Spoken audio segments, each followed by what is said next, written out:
All right, well, hello everyone and welcome to our webinar event for today. So we are presenting from the Results at the Community Level Learning Community Group, and we are in our Collective Impact mini-series. So today we're going to be focusing on collective impact roles and how to develop a common agenda. So a couple housekeeping items before we get started, and then I'll do some learning community introductions, and then we'll be diving into our content for today. So my name is Courtney Kohler. I'm a senior associate with the National Community Action Partnership in Washington, D.C., and I will be kind of facilitating and running the background of today's webinar and handing it over to our presenters here in a little bit. But just a few technical notes, and so hopefully you all have connected to audio okay if you're hearing me maybe through your computer speakers or through your phone. If your audio gets disconnected at any time, you can go to the Communicate tab up in the upper left-hand corner of your screen and go to Audio Connection. And then that way you can either reboot your audio or switch from computer to phone or vice versa if you're having trouble with either one. As far as on your end, you all are muted as you're listening in, just to cut down on background noise. And what we'll do is if any questions come up or if you have any comments for the presenters throughout the presentation, we encourage you to enter those in the chat box. And we ask you to use the drop down to select all panelists so that all of our presenters today, as well as me as the host, can see your questions and comments as they come in. And then we'll be taking some breaks throughout the presentation to address those questions as they come in. We'll be doing some polls throughout today's webinar, so we ask that you stay engaged and on the screen and hopefully answer in with those polls so that we can get a sense of where the audience are at as far as some of these questions that our presenters actually have for you all. And then, of course, any type of further technical difficulties, if you get kicked out of the webinar in any way, you can attempt to email me, and if I'm not too busy, I can try to help you get logged back in. But sometimes if you do get kicked out, you can just join back and try to reboot your audio. So I think at this point, we'll go ahead and get started with our presentation for today. This event is being recorded, so we will have the webinar recording as well as the PowerPoint slides available after today's webinar. We have a webinars page on our website under Tools and Resources. CommunityActionPartnership.com is our organization's website, and so that's where you'll be able to access this recording as well as the PowerPoint slides for today within a few business days after the event. All right, so we always like to start out with our promise of community action just to kind of ground us in the work that we're doing. So you can say this with me along at your desk. Community action changes people's lives, embodies the spirit of hope, improves communities, and makes America a better place to live. We care about the entire community, and we are dedicated to helping people help themselves and each other. So our agenda for today, we're going to go through just a few learning community pieces of information. Then I'll introduce our presenters for today. And like I said earlier, we're talking about the roles that organizations or people have in collective impact, and how to develop that common agenda when you're working together. So we're going to be having those interactive polls throughout, so we ask that you stay on the screen if you can, or whenever you hear the word polls, join back into the screen so that you can participate in those, and then of course we'll have questions and answers throughout, but we'll try to make sure we address all of those towards the end. And then we'll let you know our upcoming webinars that we have as a part of this series, as well as just in general across the partnership. So the whole purpose of this learning community is really to help to analyze these community action outcomes and really identify the effective, promising, and innovative practices that are across the network. And these are all kind of those practices that are creative and innovative that help to alleviate the causes and conditions of poverty. So we work to help agencies build their capacity to fight poverty. So a lot of this is really grounded in our National Community Action Network theory of change. So of course we have our 3 national goals, and 2 of them are focused on community level work. And so that is a big reason why we have this learning community that is essentially focused on achieving results at the community level. We want communities where people with low income live, are healthy and offer economic opportunity. And we also want people with low incomes to be engaged and active in building opportunities in their communities. And so as you can see here through our many core principles and stuff, it really relates back to a lot of our learning community topics and why we try to share the information that we do. So we have several different learning community groups. We have 4 that are open learning community groups that have open enrollment at any time. So these you can join into at any time, and you can also go back and watch all of the recordings and see all of the learning that they've been doing through our Community Action Academy site. But today we're focusing in on results at the community level, and we're actually in the midst of a mini-series that is focused on collective impact that FSG is facilitating for us. Then we also have some intensive LCGs, or learning community groups, as well as communities of practice. And so these are more intensive engagements that require an application process that only happens about once a year or once every 2 years. And what they do is they work through a few different phases of learning, as well as interact in a goal planning process, and then actually implement some sort of change in their organization or some sort of program or system related to their topic matter. And so a lot of the work that they're doing, though, ends up being shared with the networks through some of our webinars as well. So really this whole point to our learning communities is to take small actions, lots of people, and really try to create big change. So that's kind of, in short, our overall goal.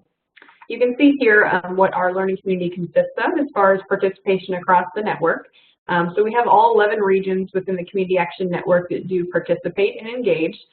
We have 33 states that are engaged across the nation, which makes up 407 counties. So we were excited the diversity that we have in our learning community this round. So our Learning Community Resource Center team, we have several different people who kind of make all of this possible. Tiffany Marley is our project director, and Joel Crocker is our director of training and technical assistance. As I mentioned, I'm Courtney Kohler, the senior associate with training and technical assistance. We also have Hyacinth McKinley and Liza Porras on the team, as well as Jeannie Chapman, who serves as a consultant with the Community Action Economic Mobility Initiative. So with that, no further notes from me at this time. We'll go ahead and jump into our content for today and help you learn from these experts from FSG. So with us today, we have Jennifer Juster. She's the Executive Director of the Collective Impact Forum at FSG. And then we also have Robert Albright, and he is the Director of Programs with the Collective Impact Forum at FSG. So I'm going to turn it over to you all, Jennifer and Robert, and thank you all very much. Forum, and we are delighted to be with you today. So as Courtney mentioned, Robert and I will be taking you through a training today on collective impact, and in particular today we'll be focusing on the different roles that different stakeholders often play in collective impact, as well as the process by which many communities have come together to establish a common agenda, which is really the plan for how collective impact initiatives will pursue their work. Next slide. So just by way of background, so you know a little bit more about where we come from, the Collective Impact Forum is a program that's a partnership between FSG and the Aspen Institute. Robert and I both work within FSG, and we are a nonprofit ourselves that does consulting and research and operates learning communities on a number of different topics. Robert and I, of course, is focused on collective impact. Overall, FSG does collective impact work in a few different ways. We support hands-on work, so really working deeply with communities, with our clients to help them launch and implement collective impact. Thought leadership, which essentially is doing research, writing, and publishing on what we're learning, and then facilitating a learning community called the Collective Impact Forum, which consists of field-wide conferences and trainings, webinars, resources on our website. And we think that the 3 of these different kinds of work really reinforce each other. so that we can get better at doing hands-on work, sharing ideas with the field, and supporting the field more broadly. And we are just delighted to be here with you today. We can go to the next slide, Robert. So today we are going to start with a very brief collective impact refresher. I imagine some of you were on the webinar we did a few weeks ago, but just in case you weren't, we will start with a quick refresher. And then we'll dive into the roles and the common agenda topics that we already mentioned. All right, so let's start by just understanding who is on the line. So let's launch the poll that asks if folks were on the webinar on May 16th. So Courtney will launch that for us.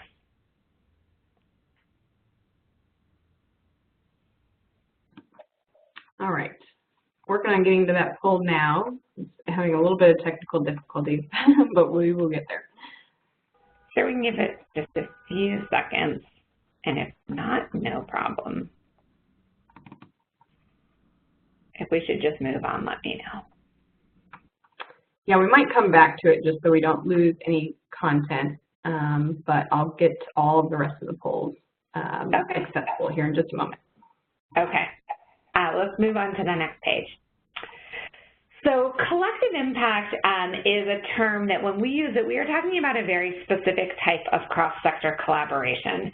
And the formal definition that we are talking about when we talk about collective impact is the commitment of a group of actors from different sectors to a common agenda for solving a specific social problem. So just to hover on that quickly, commitment, collective impact is not the kind of collaboration that people do off the side of their desk or very casually. We're talking about a pretty dedicated, formal approach and structured approach to collaboration. Different sectors, this means we're not just talking about nonprofits collaborating with each other or funders collaborating with each other or other forms of collaboration. We're talking about bringing together members of community, so residents and nonprofits and philanthropy and the public sector and often also the private sector, where you have all of the different perspectives that are key to influencing a result coming together, identifying that common agenda, which we will be talking more about, and focusing their work all in concert with each other to advance progress on a specific issue that they are tackling. And so let's go to the next slide. And when we talk about collective impact from an implementation perspective, there are 5 key elements to the approach. And if any of you have read the original article on collective impact, this is really the core of what we think really differentiates collective impact from other forms of collaboration. And FSG, our organization, did not invent collective impact. This was certainly an approach to collaboration that has existed in communities for many, many years. But what we hopefully added was some common language and some observations in what we saw when we saw communities coming together to collaboratively advance progress on a specific issue.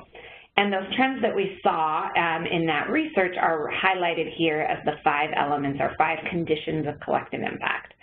So the first is the common agenda. So this, in short, is a common understanding of the problem that is trying to be solved. So not just what, but kind of why that problem or that challenge or that opportunity exists, and a shared vision for change. We're going to be spending the back half of this webinar diving into this more deeply, so stay tuned for even more. Shared measurement is the idea that all of the organizations who are participating agree what indicators or what measures they will be paying attention to, and for those that are working on that piece of the issue, they agree to track the same indicators the same way, so that they can hold each other accountable, and perhaps even more importantly, so that groups can learn from each other. So groups are not talking about apples, oranges, and bananas, but all talking about the same thing.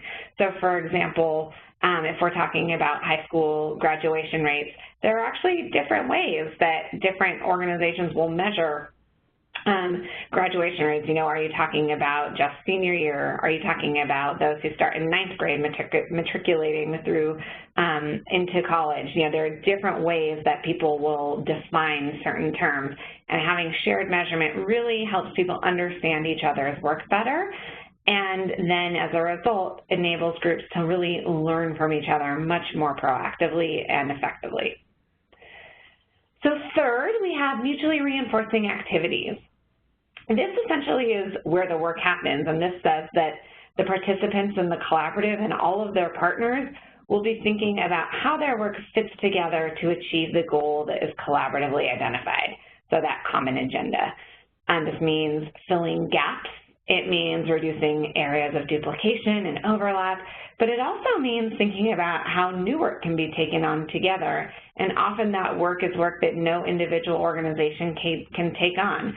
So not only individual programmatic work, but work focused on system change, policy change, changing mindsets, changing relationships, so that this whole ecosystem itself can better make progress on achieving the common agenda.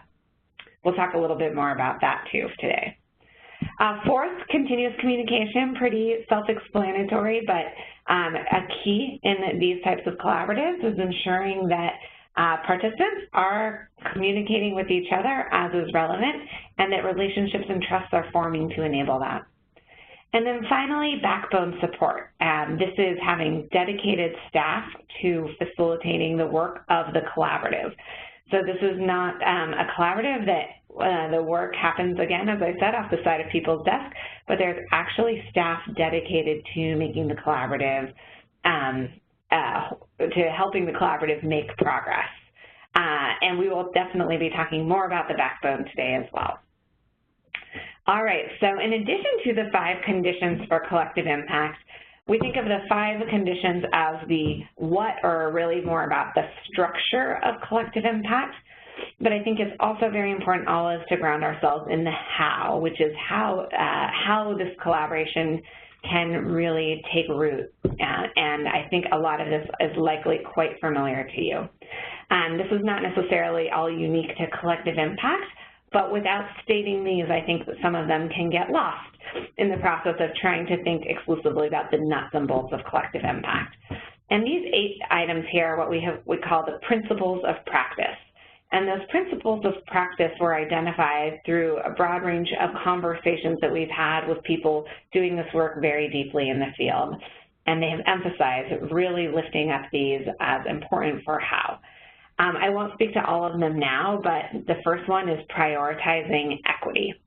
So ensuring that when these collaboratives are formed, that equity is placed at the center of the work.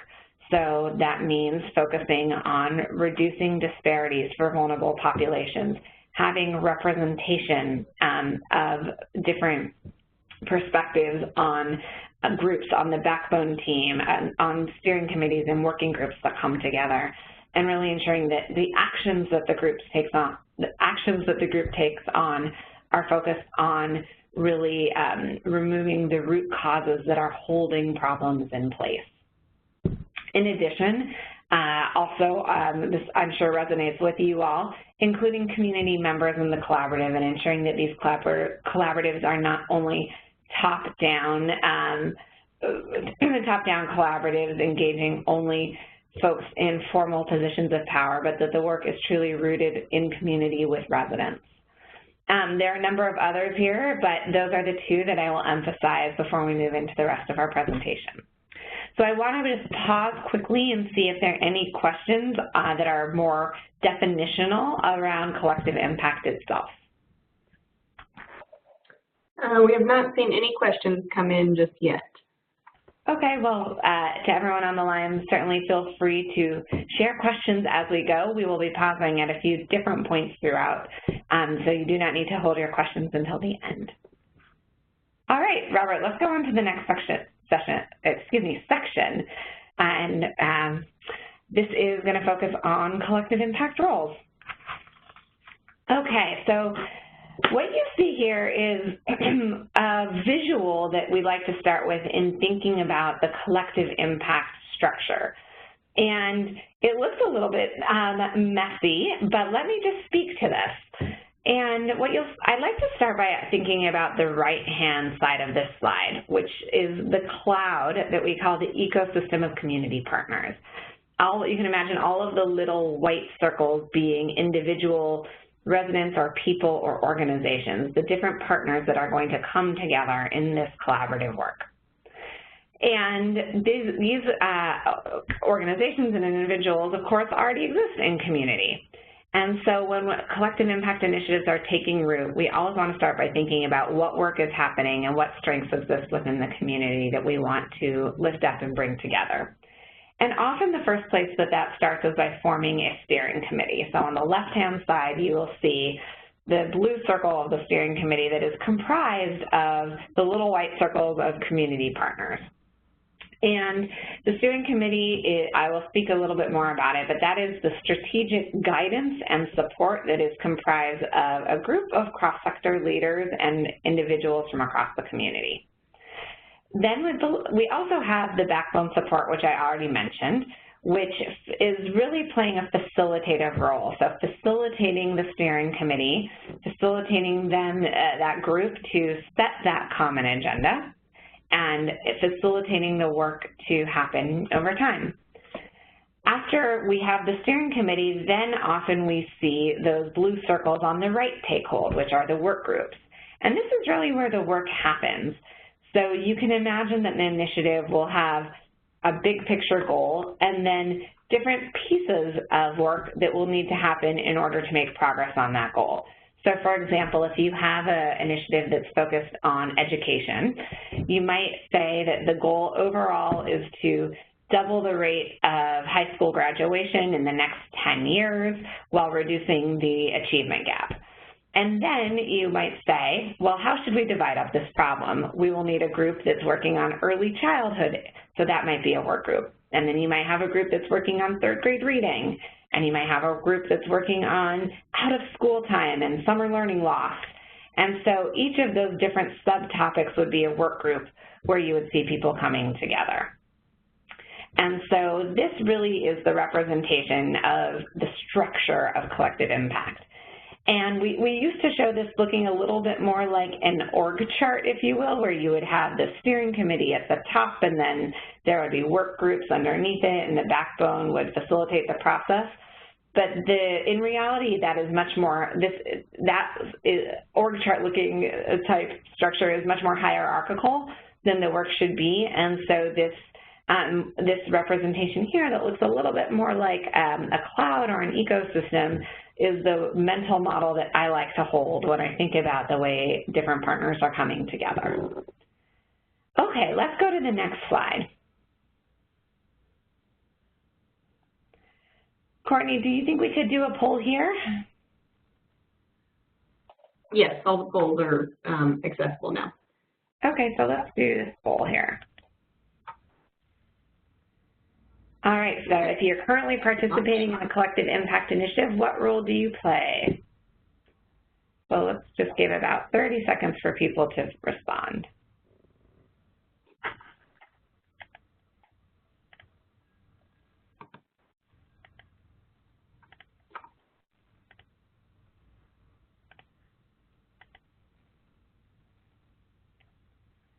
All right, Courtney, I'll leave it to you when it seems right to close it.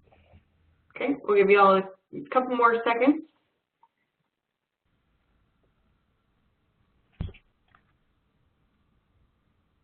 Okay, we're going to close.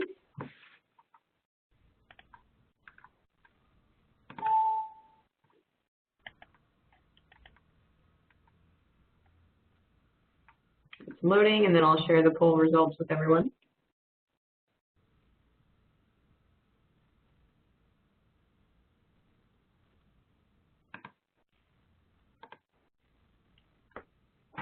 Great. So I realize we probably should have had an option for not currently engaged, and I will assume that those of you who didn't answer, that is likely the case.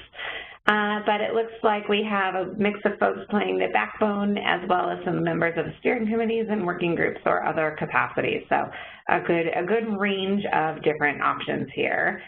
Different roles being played by those of you that are joining us today, which is great. Okay, so let's go on to the next slide. So let's start by talking a little bit about more about the backbone. And for those of you playing the backbone, feel free to use the chat box to share any commentary based on what you're hearing or any questions. But the backbone role is really structurally probably the most unique piece that we see in collective impact as opposed to other forms of collaboration. And to get specific about that role, we have 6 different functions that the backbone often plays. And the first is really guiding the vision and strategy. So the backbone doesn't determine the strategy for the collaborative, but they're guiding it on behalf of the steering committee and the community. So the backbone is a very facilitative role, helping people come together to set that vision and strategy. And then function number 2, supporting aligned activities, which is really supporting the work of the collaborative to happen. So the steering committee and the work groups will identify the kind of activities that they will take on in order to make progress towards the goals that are set. And the backbone is not doing that work, but the backbone is facilitating groups and conversations in order for that work to happen. So the backbone is often thought about as like a servant leader or a guide, not necessarily doing the work itself. The third is establishing shared measurement practices. So a critical role of the backbone is really ensuring that data is being collected, that it is being analyzed and presented back to the appropriate groups so that sense can be made of the data and the group can learn from that information. So many backbone teams actually have somebody on staff that is exclusively focused on the data work, given the importance of using data for collective planning and improvement across the collective impact initiative. So that's a pretty important role that the backbone can play and a very helpful role for a collaborative to have. Fourth, cultivating community engagement and ownership. So as I mentioned before, engaging residents and members of community in the collaborative is incredibly important, and that can happen in many different ways. I think we actually have a future webinar talking about that in great detail. But suffice it for now to say that the backbone is very important in ensuring that that happens. And as you can see, these are a very interesting mix of different roles. And so it's not always a single person that is playing these different roles, but having different people with different skill sets to do these different things on the backbone team. Similarly, advancing policy, yet another relatively distinct kind of role. Again, the backbone doesn't have to be the advocate itself or necessarily being the voice always on behalf of the collaborative, but helping to identify policy opportunities and really shepherd a policy agenda sometimes in more mature collective impact initiatives. And identifying the right voice and the right policy opportunities can be another role that the backbone plays. And then finally, mobilizing resources. So this could be funding or other resources like volunteers on behalf of the collaborative. So the backbone often will need to raise some funds to support its own work, but can be quite effective in mobilizing resources for others in the collaborative to pursue their individual work or certainly to pursue the work that the group identifies to take on together. Okay, let's go to the next slide. So successful backbones often are, have some traits that we see, and I'm sure this will resonate with many of you on the line. And again, I will emphasize that the backbone is not always just a single person because of the range of skill sets that are needed. But the skills here and the highlights here could exist across a group of folks that are playing that backbone role together. So that we see backbones often succeeding when they have a high level of credibility within the community and with stakeholders that are coming together. That they're serving as neutral conveners, and I don't mean neutral in passion and commitment to achieving the goals, but neutral in not bringing their own organization's agenda to dominate the decision-making and the planning, but rather facilitating the collaborative decision-making of the group. Backbones, as I've already mentioned, have dedicated staff. So that might be a few FTEs, or it might be a significant portion of a few people's time. I will also say that we have seen some successful backbones where it is comprised of a few different people that sit within different organizations. So you might have a local organization that is great at the facilitation and the guiding strategy and activities, and a different organization that has that strong data capacity or policy advocacy expertise, and bringing those individuals with that expertise together to form a backbone team can also be effective. So it doesn't all have to live within a single individual or organization. Just a couple other things that I will focus on here. The last bullet, staying behind the scenes to establish collective ownership. So I already mentioned that the backbone can serve as that guide and that neutral convener, but just to emphasize that it is, the backbone is really building that collective ownership amongst the group to own the work amongst the collective, as opposed to often we can see it can be easy for that ownership to kind of default to the staff of the backbone who are dedicated to this work. But the backbones that are successful can really instill that sense of shared ownership across the group. All right, let's go to the next slide. So I just want to touch on a few misperceptions or misconceptions about the role of the backbone. I've spoken to some of these already, but just to name them very explicitly. There's sometimes a perception that the backbone sets the agenda for the group and drives all of the solutions and dictates the direction. Similarly, there's a misconception that the backbone can receive all of the funding. None of these can or should be further from the truth, and I think we've seen situations where there has been some jockeying to play the backbone role, and I think that that's largely because there is a perception that you do have an advantage in receiving more funding or getting to set the agenda. And in successful collaboratives with collaborative ownership, as I'm sure you can imagine, those are detrimental to the work of the group. And so just want to be super clear that these are misperceptions about the role that the backbone ought to be playing. The fourth one here, there are situations in many cases, or in some cases I should say, where the backbone has been self-appointed. So a group will raise their hand and say, we'll be the backbone and start this initiative. We really encourage communities to go through a community process of identifying who that backbone ought to be. Certainly there does need to be someone or a group that's a catalyst and someone to facilitate early meetings. So someone has to default into that role in the early days. But when structures are getting formalized and roles are getting formalized, we really encourage turning outward to the partners, to the community, to determine, who ought to play the backbone for this role. Some communities, it naturally shakes out about, and there's a pretty broad agreement easily on who that backbone role should, where that backbone role should live. In other cases, we've seen communities use a formal RFP process for soliciting interest and having a committee select the backbone. And so there are different processes. We have some resources on our website to talk about that. But what we advise against is a self-appointed backbone. And then finally, what we have here is that sometimes folks don't realize the backbone is not business as usual in terms of the way people are spending their time and the skill sets and resources that are needed.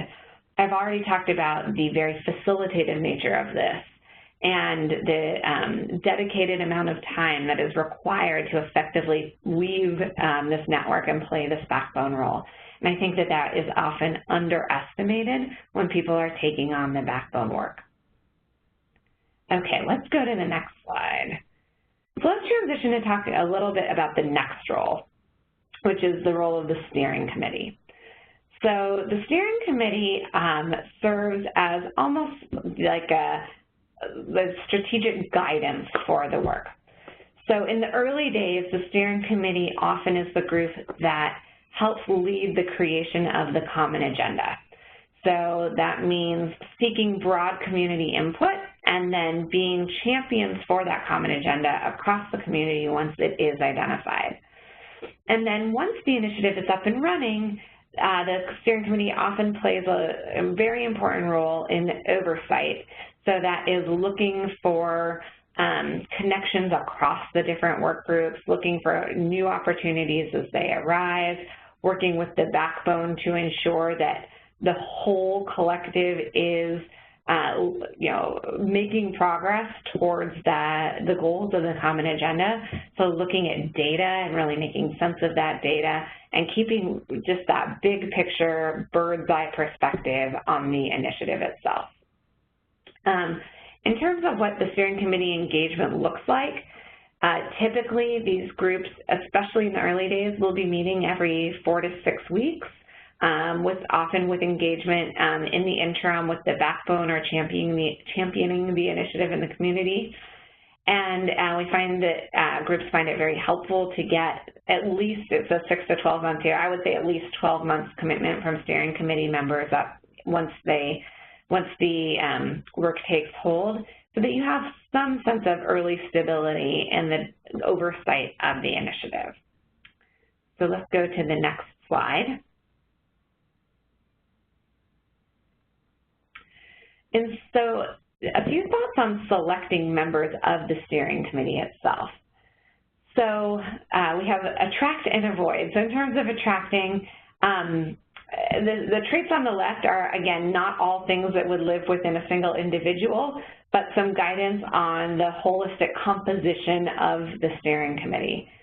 So it is helpful to have decision makers on that steering committee who can really drive the relevant system change that's necessary. So these are people that can go back to their organizations and, based on the priorities of the collaborative, affect change internally. So whether that's a C-level or somebody with a lot of influence internally, you're hoping that those organizations who are participating in the steering committee will be thinking about how their work may need to adapt or adjust or change in service of the common agenda. And so having decision makers on board really facilitates that.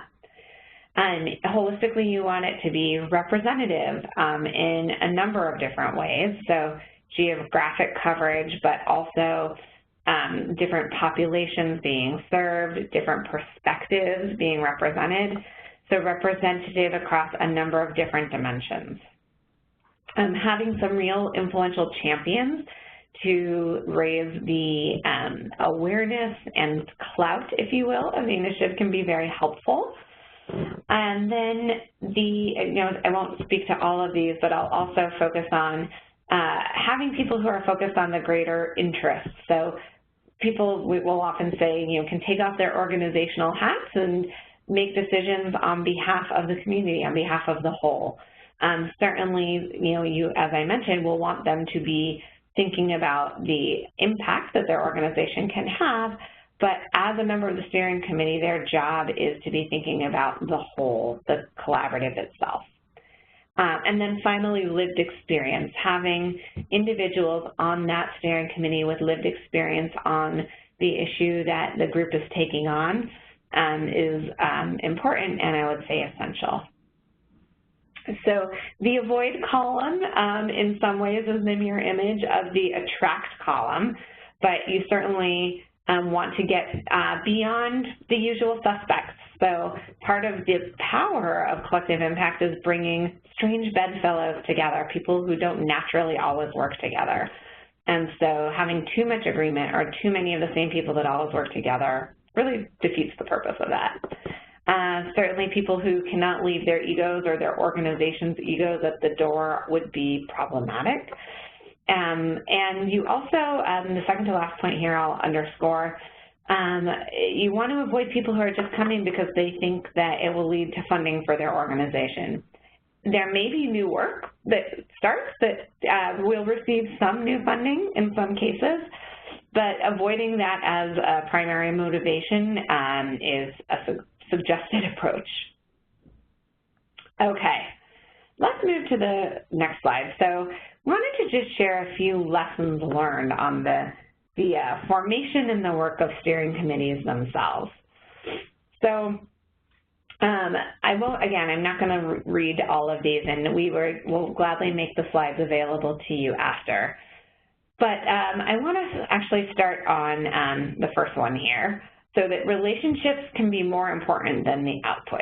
Now, it's not to say the output, of course, the work and making progress on the goals of the common agenda is incredibly important. But what is intended here is to say, particularly in the early days, it is incredibly important to have those strong relationships across organizations and individuals that are participating.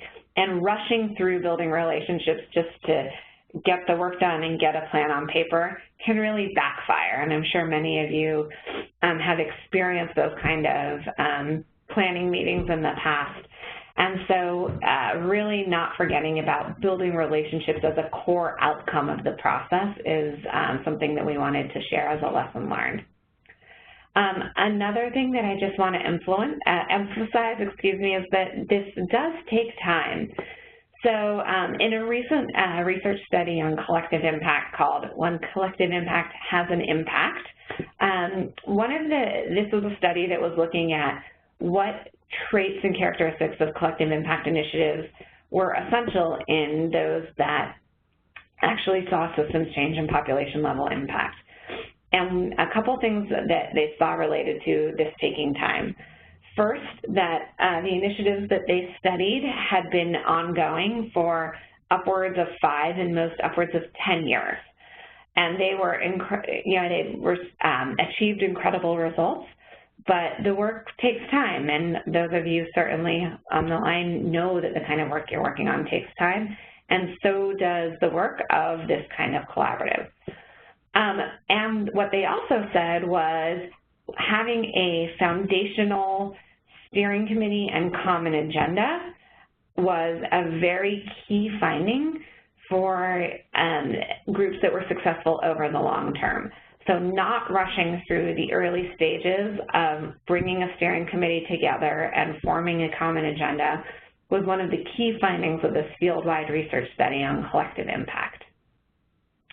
So I'm not going to speak to the rest of these right now, but if you have questions on any of them, I'm happy to come back to points about speed versus inclusion, facilitation approaches, and the long-term fluidity of steering committee composition. So in addition to the steering committee, we want to spend a little bit of time talking about the work of the working group. So as you recall from the ecosystem, the bubble slide, the steering committee will be the big picture owner, and then we have working groups that are executing on pieces of the common agenda. And the working groups really take on a few different functions. So it's almost like they go through a process of setting their own plan, almost like their own mini common agenda for the focus of their work. So that entails, once they are formed, going through their own process of developing strategies and indicators of progress, prioritizing the work that they're going to take on, and then, of course, implementing and moving forward in that work. Working groups often will be comprised of, 8 to 15-ish members. Certainly depends on the work that they're taking on. A lot of the work that they might prioritize will involve many others in the community. And so having leadership and connections across the community to bring in other partners as necessary for specific projects that are taken on by a working group is an important role that they play as well. Robert, let's go on to the next slide. So actually, let's skip this slide, Robert, because you're going to talk a little bit about this in the Common Agenda section. So in addition to working groups and in addition to participating in a working group or participating on a steering committee, individual program or service providers can also be involved in a number of different ways. And since many of you on the line, I think, would fall into this sort of role in a collaborative, I want to take a few minutes just to talk about this. So if you are working on the issue of the collaborative or a piece of the issue of a broader collaborative, program and service providers can really be helpful in having a call to action to raise awareness of the issue that's being tackled and to recruit others to participate in the work. Certainly, as I already talked about, you can serve on the steering committee, as some of you are, or participate in a working group, as some of you are. And then in addition, even if you're not actively involved as a core member of a working group, if the work that the group takes on is relevant to the work that you're doing, thinking about how to align your goals and activities within the common agenda and the shared measures that are being collected can be a really important way to be a less formal but an actively involved member of the broader collaborative as a whole. And occasionally, as we already talked about, program and service providers can play the backbone role. We say here that rarely serve as the backbone. I don't know if I would say rarely, but I think what's important to emphasize, given what I said about the backbone not necessarily being delivering programs, but rather shepherding the work, is that if somebody playing a backbone role fits within an organization that is providing programs and services, that the individual that's playing the backbone role is not tasked with doing that as well as playing the backbone role, because we want that backbone to really be the neutral holder of the collaborative's priorities, as opposed to wearing both of those hats of having to play a neutral facilitation role, but also implementing programmatic work for their home organization. And you can imagine scenarios where that could present a potential conflict if the person is being asked to implement a program which may or may not be the work that is prioritized or the center of the work of the collaborative itself. All right, so I'm going to pause there and give another opportunity for questions before handing it over to Robert. All right, I'm not currently seeing any questions that have come in, but of course, as you all have questions, feel free to send those in the chat box and select the drop-down menu where it says send to and select all panelists. And that way, myself as well as both Jennifer and Robert can see those. Thanks. All right, over to you, Robert. Sounds great. Thanks, Jen, and thanks again, Courtney, for setting this up. And it's great to have you all on the line today. And as Jen mentioned, I'm going to take us through the next agenda item here in our conversation today. As Jen kind of set the stage and provided a refresher and talked about roles, one of those important dimensions of collective impact is the common agenda. So I'm going to take a little bit of time just to walk through some of the key elements of the common agenda and help unpack that a little bit more deeply. So when you think about collaborating to create a common agenda, there's several questions that might come to mind. So one, obviously is what is a common agenda? And Jen started to define that, but I'll put a finer point on that. The second question is what does it contain? And then lastly, how do I create one? So this is, some of the questions that might be running through your mind as we jump into this part of the conversation. So let's take that first question and to make sure you all are kind of thinking about the components in the right way before we ask you to reflect on kind of where you are in the development of your common agenda. These are the key elements that I'll describe in a bit more detail on the following slides. But we find that there are often 5 key elements to a common agenda. So one is that you have this set of guiding principles. So how are you going to work together? Secondly, there's a clear sense of the boundaries or the definition of the problem. So what's in and what's out for what you're focusing on. Thirdly, there's a clear goal, so a clear articulation of what success is. Fourth is that you have a framework for change, so basically how are you going to split up and prioritize the work. And then lastly, a plan for learning where you actually are very explicit about how you're going to track progress and learn who's gathering what data. So there's a lot that sits within the Common Agenda, and I was thinking back to something, Jen, you said about that the Common Agenda is not just the what, it also gets into the why and the how. So there are a lot of elements here in the Common Agenda, and as you think about these 5 elements, depending on where you are in your journey, you might have some of them in process and others that you're still working on. So again, these are the 5 elements that I'm going to walk through. I'm going to give you some concrete examples as well, just to show you how collective impact initiatives have actually gotten agreement on these key elements, which will help provide even more specificity to how we see this play out in collective impact. Oftentimes when people hear about these elements of the Common Agenda, it prompts a natural question of, well, how long does this process take of developing a Common Agenda? And we often see that collective impact plays out across several phases. It's certainly not a linear process at all, but we typically see these general phases of the work where there might be this initial phase of scoping and readiness where you're really asking the questions, is collective impact the right approach for the problem that we're trying to address as a group? Are we a representative kind of cross-sector group? Does it require working across sectors? So there's a set of kind of readiness questions that we actually talked a little bit about in the last conversation in May, if you recall. The second step in the process is that you begin to initiate action, and this is where these visuals here in this column are those 5 elements of the Common Agenda that I'm going to talk about in more detail. So it's you typically see a several month, 4 to 6 month process where you get agreement on the guiding principles and you clarify the problem and set a goal.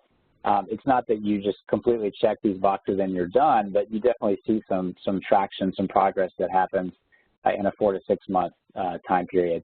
It can typically take longer or sometimes take longer, but we've seen groups definitely not knock this out in like 1 or 2 meetings. It requires a good amount of iteration. And if you think back to the number of stakeholders in different roles that Jen was speaking to, it does require thoughtful facilitation to get those different actors aligned. This next step on this visual of these phases is organizing for impact, where you've gone beyond initiating and you're actually starting to develop working groups and begin to move forward on the strategies that you agreed on as a group.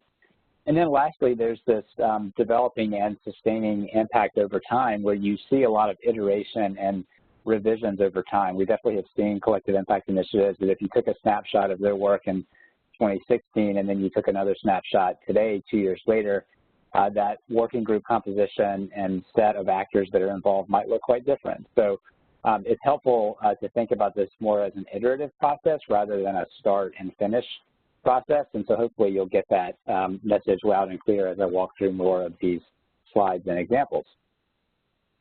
We want to make sure we're still engaging you here throughout, so I'm going to ask Courtney to launch our next poll, which is as you think about those key elements of the Common Agenda, where are you in the development of your Common Agenda? Have you completed it? Are you currently developing a Common Agenda, or have you not yet started your Common Agenda? So let's just take 15, 20 seconds for those of you to identify where you are on the Common Agenda spectrum, and then Courtney, you can close it out when it's ready.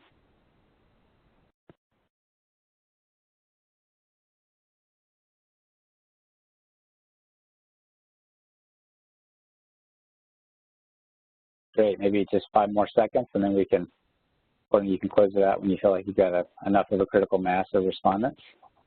Okay.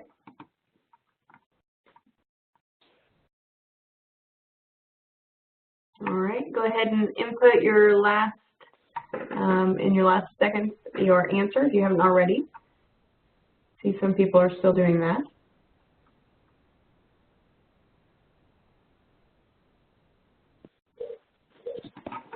All right, we'll go ahead and close it out, and then here in just about 15 seconds, I'll be able to share the results with the group. Great.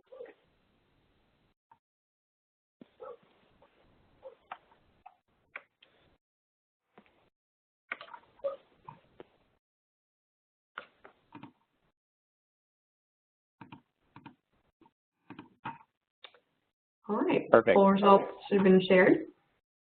Awesome. So it looks like about 27% of you have not yet started, 12% currently developing, 6% have completed it. I know many of you have not indicated an answer, so maybe roughly about half of you of those who responded have not yet started, so that's super helpful. So this can be something for those of you who have not yet started. You can be looking ahead to what's coming up, and then the rest of you on the line, this is something that you're either currently living or have lived, so would love your reflections and thoughts, and again, feel free to add comments or questions in the chat box as I go here. So for the remaining time, we've got about 30 total minutes left, and I want to make sure we leave some time for Q&A. I'm going to walk through each of these components of the common agenda, and then we'll pause for comments and questions as we go, and make sure we have a little bit of time on the back end for Courtney to wrap up as well. So let's go first into the guiding principles. How do you set guiding principles? This was, that first key component of the common agenda. Let me just explain that one a little bit for you all. So with guiding principles, there's a couple of things to keep in mind. So you want to identify what are your shared values as a group, what are the ways in which you're going to work together, and it really should, if there's been effective collaboration in your community before, it's building upon what's worked in other instances. And oftentimes I see when guiding principles are effective, they go beyond just words on a piece of paper, and they actually do. It's something that the group comes back to, and they use it to anchor meetings and talk about why they're coming together to collaborate. So this is, as I mentioned, I wanted to share a couple of examples throughout this. So this is an example from Dallas that was an anti-poverty effort from a couple of years ago, and they identified these key words, and each of these words had a descriptor with it, but this just gives you a flavor for the types of things that often come up in guiding principles. So things much more asset-based language, things like transparency, strong families, moving forward, excellence. These were words that they spent a lot of time discussing as a group to say, what is it about our group that is kind of our basis for coming together and for addressing poverty in this specific community in Dallas. So that's one example. Another example, this was from a diabetes prevention effort in South Texas that had 4 different elements to its guiding principles. And again, this doesn't yet get into the strategies, but it does serve as that foundational what holds the collaborative together. So for this one, again, they also took a more asset-based frame, where in this community there had been a lot of language about diabetes that was much more, you're making bad decisions. It was much more deficit-based language. So they decided to take an asset-based approach and talk about empowering families and people, really having it be something that's owned by the whole community. So those are 2 examples that speak to that first element of the common agenda, the guiding principles. I'm now going to move to the second component, and I'm going to move through these fairly quickly because I want to make sure we have time for any questions that you have. So the second component, if you recall, we talked about guiding principles. Secondly was defining the boundary, so what's in and what's out with the work. So this is something that shouldn't just be sticking your finger in the air and hoping you can land on what the problem is. This should really be informed by data, which could be both qualitative and quantitative data. We've seen collective impact efforts do a really good job of analyzing publicly available data, but also conducting focus groups and doing interviews. And this definition of the problem may change over time. I'm aware of several collective impact efforts that have actually either broadened or narrowed their focus over time based on data that's coming in. So again, in the spirit of making this very concrete, going back to the South Texas example that was focused on diabetes prevention, their steering committee was faced pretty early on with the decision of where do we want to focus? Do we want to be much more around prevention, which is the left side of this slide, or do we want to be focused more on the kind of treatment and diagnosis of those who are facing diabetes? And what they did is they looked at the data. They then actually went through a dot voting activity among those partners around the table to say where is their energy and interest among this group. So again, it wasn't just an arbitrary exercise. They actually had a lot of data to inform the discussion, and they really, very, very clearly landed on the left side, saying there's much more energy and excitement among this group to focus on the prevention end of the spectrum. Not to say that the diagnosis and treatment end isn't important, but for where they wanted to focus their time as a collaborative, that's where they landed. This is another example, the Health and Wellness Alliance for for children was an asthma collective impact effort serving children in North Texas. So we've got a couple Texas examples for you today. There are some non-Texas ones that I'll share in a minute. But for this one, they were looking at really trying to unpack what are the different levers that are driving that being a particular challenge in this community around childhood asthma. And they actually had this visual that was developed. On the left side were things that they wanted to strengthen around asthma management and the kind of ecosystem of players that you wanted to be closely coordinating from the medical community to schools, et cetera. And then on the right side, if you think about this as a scale, they were trying to raise the left side and lower the right side, or vice versa, depending on kind of the balance. But they had these reduced asthma triggers, these things that they wanted to see go down, so things like allergens and smoke. So this was their visual representation of the problem definition. Obviously, in the middle, too, they started to identify what are some of those building blocks with the child in the middle. So I think this was a helpful way for them to not just put it as words on a piece of paper, but to actually visually depict what was in and what was out with their collective impact effort. So we talked about the guiding principles and the problem definition. The third element of the common agenda is setting your goal. And to set the goal, it's really important to choose a population goal that can be measured, that you could actually say in X number of years we want to see a Y reduction around this specific population level indicator that we're going to influence as a collective group. We often see the goals that are particularly inspiring or audacious are ones that people can really rally around. It's not necessarily one that you're going to get to in a year. It's definitely not one that you could say with 100% certainty one organization or even one collaborative can be the sole driver of moving. But it should be something that you can say, we can make progress on this. It's going to take time, but let's get aligned around it. I'm going to share two examples that have done a really good job of including considerations for equity. So not just setting a broad goal for the entire community, but also thinking about those that might be most disadvantaged or where there is a disparity, actually focusing the goal around narrowing that gap or specifically serving those that are underserved can be really important when setting a goal. So this was an example. I'm taking you outside of Texas now. This was from the Roadmap project in South King County, so outside of Seattle, Washington. And their goal was to double the number of students in South King County and South Seattle who are on track to graduate from college or earn a career credential by 2020. And then they had this bottom part, which I won't read fully, but it included the considerations around low-income students and students of color. So for this one, again, it was very specific that what they were trying to achieve, by what time frame. It was very clear what the kind of geographic bound was, and they had the equity consideration. So that's one example. The second example I'll share, this is going back to South Texas, the diabetes prevention effort, had a similar format where they had a specific time frame in mind. So reducing the number of new cases of type 2 diabetes in 5 years, resulting in a 10% reduction in the prevalence of diabetes. And then they also had a consideration around, with a particular emphasis on meeting the needs of low-income and underserved populations. So this gives you a little bit of a flavor of what the goal can look like. And in both cases, you could argue these were, based on kind of where they were, these were audacious and inspiring goals.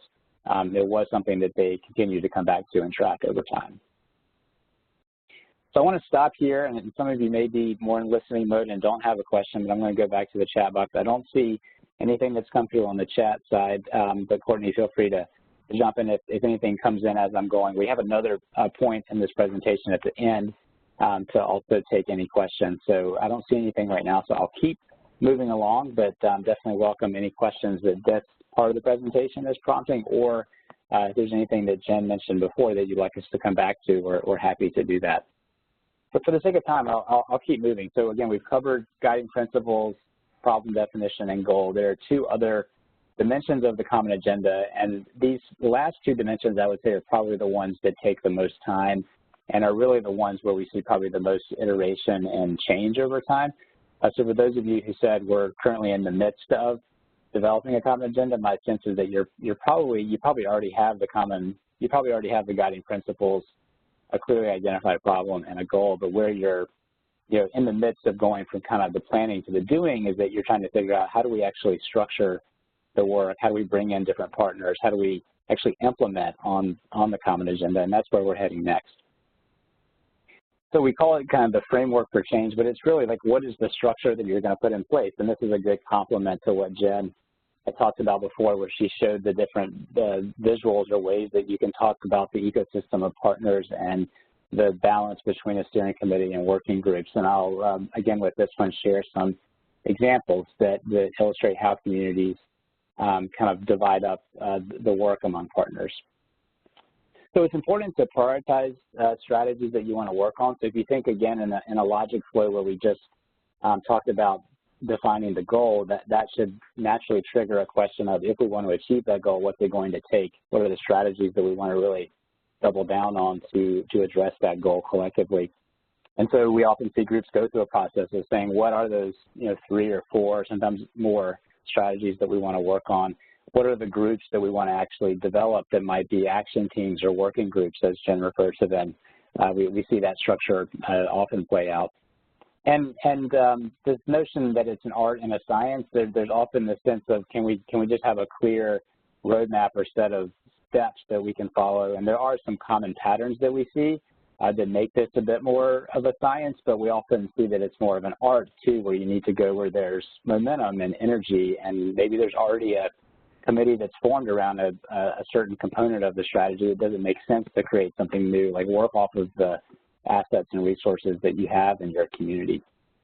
So back to the examples to make this more specific, and these help identify the components of the framework for change. I want to make sure you don't get too tied to the hierarchical vision here. I know, Jen, you had said that the other visual, which I would agree, does show a bit more of the kind of the ecosystem, more the less of the top-down view. This makes it look top-down, but I would say, having talked to colleagues at FSG who worked on this effort in South Texas, this was very much not a top-down effort where the steering committee was making all of the decisions and kind of commanding what the working groups were to do. But this does articulate the different roles or ways in which the community plugs in. And you could actually work from the bottom up in this visual. So there was a whole host of partners and community members in South Texas that were involved in different ways. Some of them actually served on the working groups or served on the steering committee. You can see in South Texas, they actually had 4 different working groups that were driving towards that ultimate goal that they had established in South Texas on the kind of prevention side with diabetes. So these were some of the key levers that they were trying to pull, and they had working groups around those 4 levers, and they also had a separate task force, a data task force that really was in service of and working across all 4 of those other work groups. In South Texas, they had a dedicated backbone that provided that facilitation and data analysis and communication support, some of the roles that Jen talked about. And then they had this steering committee that was a cross-sector group of philanthropy, nonprofit, resident, government, et cetera, as part of the work. So that's the South Texas example. Another example, going back to the, this was the community, the Health and Wellness Alliance for Children. This was that asthma example in North Texas. So it shows a little bit of a different picture, but also you see the identification of several work groups. So for them, they landed on 4 work groups that was going to be moving forward, on what would it take to get to that big goal where every child with asthma achieves their fullest health, well-being, and potential. So you can see some of the strategies that each had their own work group. They also had some connecting, kind of cross-cutting groups. So one of the common threads here between this example and the example before in South Texas was that they both had these kind of cross-cutting groups. So they both had a separate data work group.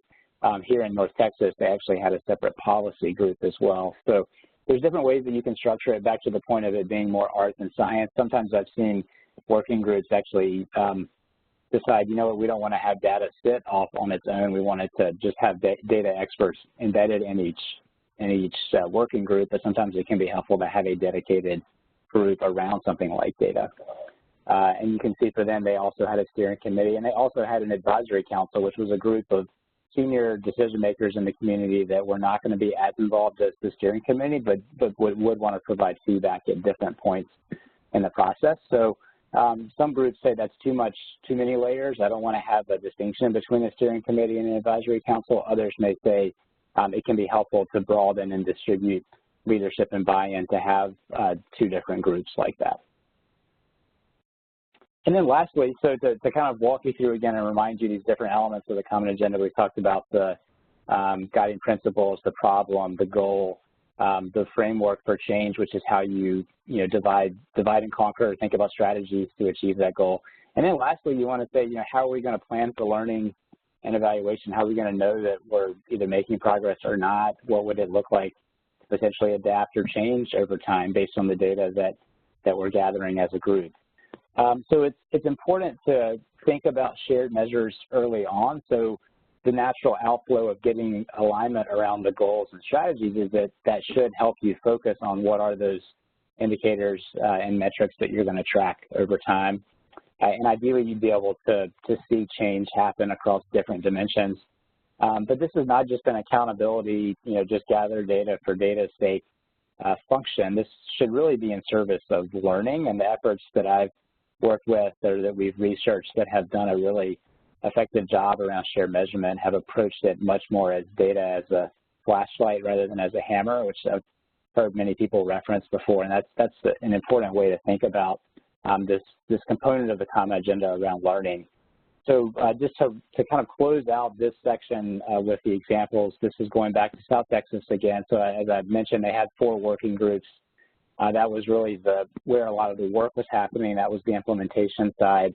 And then they had these kind of in the middle of this slide, they actually had some interim measures that they wanted to see change. So they had a whole set of indicators around what would it look like to see the community healthier, what would be the types of healthy behaviors that we could track over time.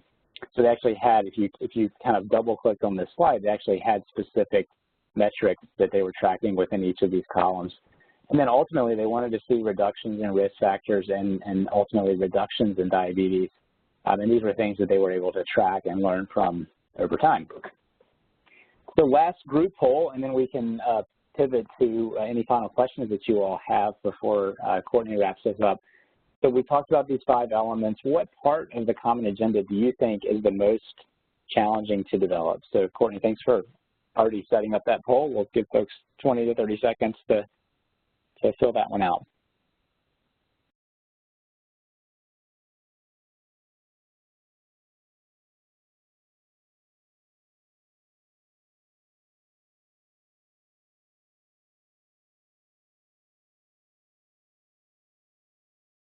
Thanks, Courtney. Let's give folks maybe 5 more seconds, and then we'll check the results.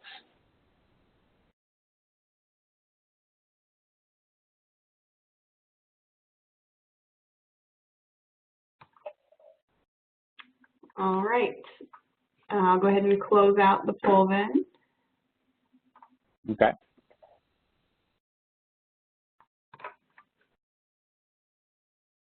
And it'll take a few seconds to load, and then I'll share the results. Okay.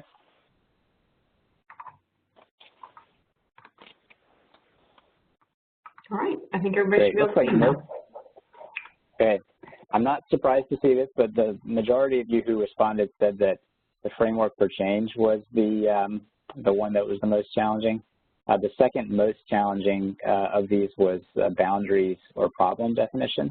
And then a few of you did identify guiding principles and goal as a challenge. So I would say that's pretty consistent with what I've seen as well, that the framework for change, again, since that's where a lot of the implementation happens, that one can be one of the more challenging components of the common agenda.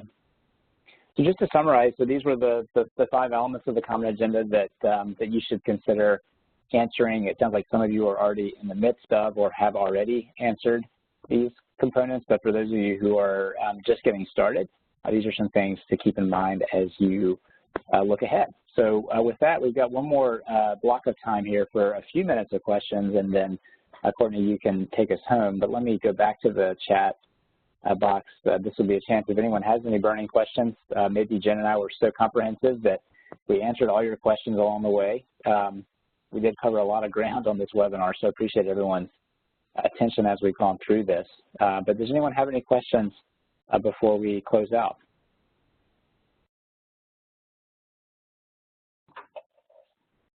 I'm not seeing any that have come through.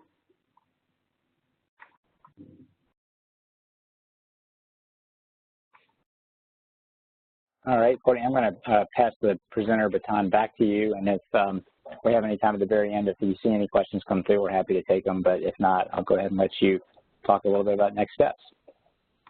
Okay, great. I think actually one might have come in. Let's see. Well, we just had a comment that the outcome measurements often seem challenging to develop as well. So probably in relation to that last poll. Yeah, that's a really good point. It actually surprised me. I didn't mention that when I was sharing the results. No one identified that one as the most challenging, but when I think about the key elements of the common agenda next to the framework for change, that one is probably the one that folks get hung up on, getting clarity around shared measures and tracking progress over time and learning. All right, well, anyone else that has questions, feel free to send those in. We do still have a few minutes, and I'll run through our remaining announcements at the end of this webinar, and then we'll go ahead and do another quick pause for questions. Robert, did you want to cover some of these announcements towards the end?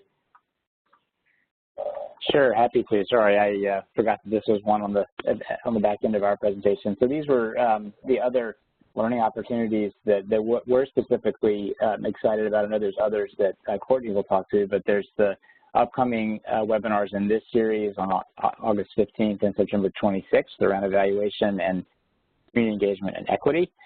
Outside of the community action learning community here, there's also a broader set of collective impact webinars and training events that you all might be interested in. So we have a virtual coffee series that's going deep on some of the lessons learned from the collective impact research study that Jen referenced briefly during her comments. So if you're interested in the topic of equity before we talk on September 26th, we've got a great conversation that'll come up at the end of this month on equity. There's one on using data to build on that person's comment about how challenging the learning and shared measurement component can be. We're going to hear from an effort in Los Angeles, Home for Good, and how they've used data in collective impact.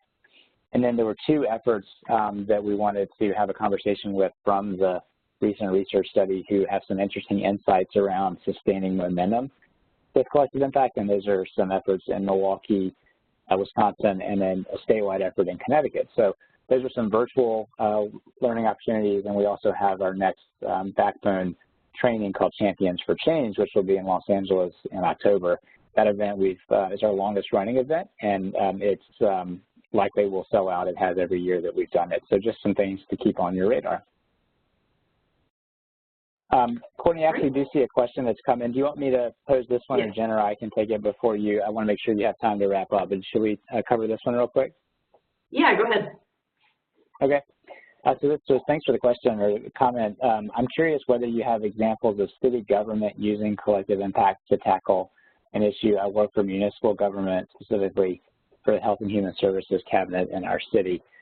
We often talk about like who are the catalysts for or initiators of collective impact. I've seen any number of sectors play a leadership role, whether it's private philanthropy or leaders of nonprofits, grassroots organizations.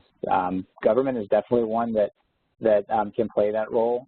Jen, you could probably speak to this as well. I'm thinking about one that's several years old now. I know that the city of Somerville, the government there, had been very active in an active living kind of obesity prevention effort in Somerville, Massachusetts. I know that effort has evolved over time, and it's not as active as it was, say, 10 years ago, but I know that city government was super active in kind of the launch and sustaining of that work over time. It was championed by the mayor, but there was the backbone function actually sat within a city or county government entity.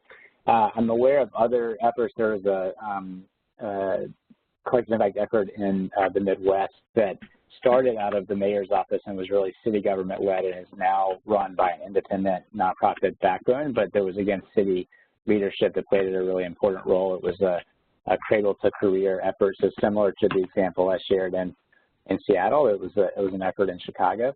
So that's another one that I'm aware of. Jen, do you want to speak to Shared Prosperity Philadelphia?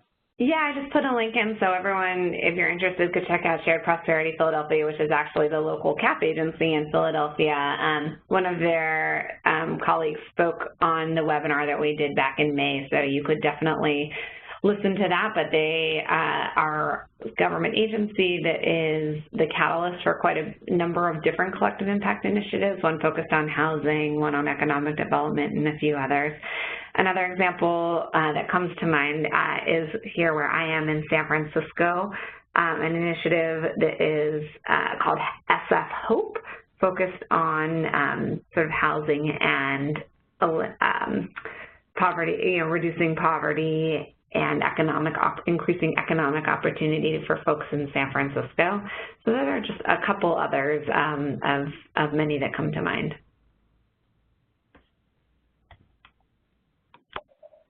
All right. Great. Well, thank you all. Thanks for the question. Back to you, Courtney. Thanks again for the opportunity today. Really appreciate it.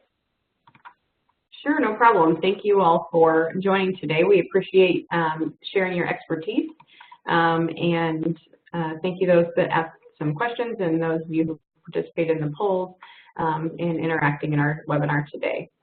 So I'll go ahead and close us out with some of our final comments, just with upcoming announcements. And if you do have any final questions, you can still send those in and we can try to address them after the webinar, or if we have a couple last minutes at the end. But we want to highlight some of our resources online as well as upcoming meetings. So we do have a learning community blog that you can follow and subscribe. We also have our CSBG T&CA Resource Center, which has hundreds of resources in it to download and link to, and so that's a really good resource. If you're looking for certain topics, you can either register for the site or you can just type in and use the keyword search, but that's csbgtta.org. Then our webinar Wednesdays, which is something you all are participating in right now, but we do have a webinar every Wednesday at 2 p.m. Eastern Time. And so these right now are focused on a lot of our learning community topics, and we're really focusing on different promising practices around anti-poverty innovations. And so we have different experts come in and lead on topics such as today with having FSG with us. So we encourage you to check out our full list of Webinar Wednesdays on our website. So just to let you know, of course, Robert kind of already covered some of these upcoming webinars within our Collective Impact mini-series, but we've already covered the first two, but we do have recordings available, and this one recording will be available in the next couple of days. Then we do have two remaining, so we have August 15th with Evaluating Collective Impact and September 26th. So that registration information should be out on our website soon, if not already. Then just to let you know what's coming up in the meantime, just across our other Webinar Wednesdays, we have next week, we're going to be talking about somewhat of a related topic with forging successful partnerships in financial empowerment. And then on August 1st, we're going to be talking about integrated services and talking about how to staff for service integration. So looking at this kind of multidisciplinary team approach. So those are the next two topics coming up in the next couple of weeks. As we like to remind you, you can stay connected and continue learning through our Community Action Academy. And so you can go to moodle.communityactionpartnership.com, and account creation is free. It's very simple with just a filling out a short form, and then you get a confirmation email. And that's this is how you can access all of the recordings as well as the PowerPoint slide decks, also on our website too. But then you can also engage in discussions with your peers across these different learning community group topics. And so once you get into the Learning Communities section of the Community Action Academy, then you can choose your topic area and self-enroll in those open learning community groups. Then we always like to give a plug for our national convention that's coming up in the end of August, so August 31st through, or August 28th through the 31st in Denver, Colorado. There is still time to register, so once you get these slides, you'll be able to click to learn more. You can also go to communityactionpartnership.com and go to underneath events and go to our national annual convention for more information. But we'll have lots and lots of workshops and similar topics to kind of what we discussed today and others across the learning community. And in closing, this is our staff contact info, so any further questions that you have for any of us at the partnership on the LCRC team, feel free to reach out at any time. And of course, thank you, Jen and Robert, for joining us today and sharing your expertise. We appreciate your time, and thank you all of you for participating as well. So I don't see any further questions, so we'll go ahead and close out. You all have a great day. Thanks, everybody. Thanks, Courtney. Bye. Yeah.